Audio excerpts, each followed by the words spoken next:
ক্যালেন্ডারের পাতায় দীর্ঘ ১৬ বছর লাল বলে শ্রীলঙ্কা ক্রিকেটে যিনি ছিলেন পালাবদলের সময়ের অন্যতম কাণ্ডারি। এই গলেই শুরু করেছিলেন, এখানেই ইতি টানছেন বর্ণাঢ্য সাদা পোশাকি ক্যারিয়ারের। ব্যাট প্যাড তুলে রাখার আগে টেস্ট ক্যারিয়ারের শেষ অনুশীলন। হাসি মুখেই মাঠ ঘুরে দেখলেন, বাজছে যে বিদায়ের ঘণ্টা। প্রস্থান হচ্ছে অ্যাঞ্জেলো ম্যাথিউসের। আভিজাত্যের লড়াইয়ে এই ভেন্যুর আছে আলাদা ঐতিহ্য।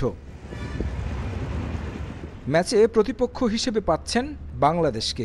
টাইমড আউট কাণ্ড নিয়ে ম্যাথিউস আর বাংলাদেশ ক্রিকেটারদের সম্পর্ক একটু অন্যরকমই বটে। তবে বিদায়বেলা সেসব ভুলে বাংলাদেশের ক্রিকেটারদের বন্ধু বললেন এই অলরাউন্ডার। টাইমড আউটের ঘটনাটা অপ্রত্যাশিত ছিল, যা এখন অতীত। সেসব মনে রাখতে চাই না। কারো প্রতি আমার কোনো অভিমান নেই। বাংলাদেশের ক্রিকেটাররা আমার বন্ধু, তাদের সঙ্গে খেলাটা সবসময় উপভোগ করি। বাংলাদেশের মাটিতেও আমার দারুণ কিছু স্মৃতি আছে। সাদা পোশাকে এখন পর্যন্ত ব্যাট হাতে হাঁকিয়েছেন ১৬টি সেঞ্চুরি, প্রায় ৪৫ গড় সহ রয়েছে নামের পাশে ৮,০০০-এর বেশি রান। টেস্টে তার চেয়ে শ্রীলঙ্কার হয়ে বেশি রান করেছেন মাত্র দুজন, একজন কুমার সাঙ্গাকারা, অন্যজন the great Mahela Jayawardene. Career নিয়ে কোনো আক্ষেপ নেই, যা পেয়েছেন তাতেই সন্তুষ্ট ম্যাথিউস। আমার ক্যারিয়ার নিয়ে আমার কোনো আক্ষেপ নেই। ইনজুরিতে বাইরেও ছিলাম অনেকটা সময়, চড়াই উতরাই দেখেছি। শেষ কিছু ম্যাচে ভালো করতে পারিনি। আমার মনে হলো এটাই উত্তম সময়, তরুণরা তৈরি হতে পারবে।